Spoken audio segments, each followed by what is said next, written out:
بتائیں کہ وزیراعظم کی فلسطینیوں کے خلاف اسرائیل کی نسل کشی کی مہم کی مذمت۔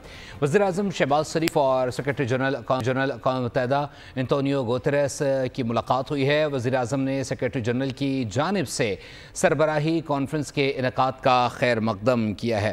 شہباز شریف نے کہا کہ کانفرنس پائیدار ترقیاتی اہداف کے حصول میں معاون ثابت ہوگی۔ وزیراعظم نے انتونیو گوتریس کو مقبوضہ کشمیر کی صورتحال سے آگاہ کیا۔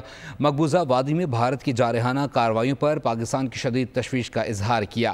فلسطینیوں کے خلاف اسرائیل کی نسل کشی کی مہم کی شدید مذمت کی اور فوری اور غیر مشروط جنگ بندی کا مطالبہ کیا۔ انہوں نے عالمی برادری پر بھی زور دیا کہ وہ اسرائیل کا احتساب کریں۔ وزیراعظم نے اسلاموفوبیا کی بڑھتی ہوئی لہر اور دنیا بھر میں مسلمانوں کے خلاف امتیازی سلوک کو روکنے کی ضرورت پر بھی زور دیا۔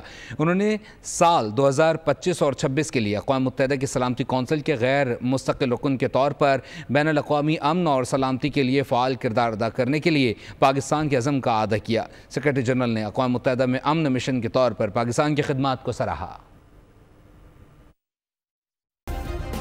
سبسکرائب کریں اور بیل دبائیں تاکہ کوئی خبر رہ نہ جائے۔